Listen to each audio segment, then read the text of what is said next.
Hi, welcome back to Stuff About Tutorials. Today we're talking about how to delete account on Pinterest. Maybe you found that Pinterest is no longer useful or you just want to take a break from social media. So today I'm going to show you how to delete account on Pinterest.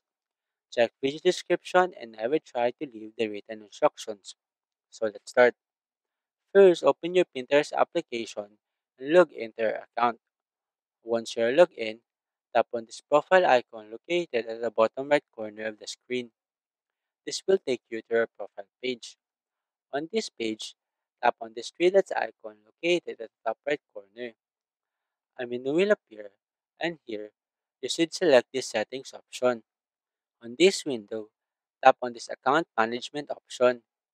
Here, since you wanted to delete your account, simply tap on this delete your data and account option. In this window, Pinterest will then provide you with some information about the consequences about closing your account, such as losing access to your saved pins and boards. And if you're still sure about deleting your account, tap on this continue button. A menu will pop up, and here, state the reason why you are deleting your account. For example, I will choose I'm concerned about privacy.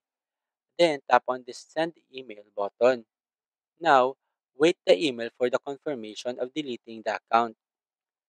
In this email, tap on this red button to confirm. After that, you now have successfully deleted your Pinterest account. There you go. If you wanted to know how to delete account on Pinterest, that is the easiest way I know how. If you know another way to delete account on Pinterest, leave a comment below. Also, be sure to subscribe for more videos.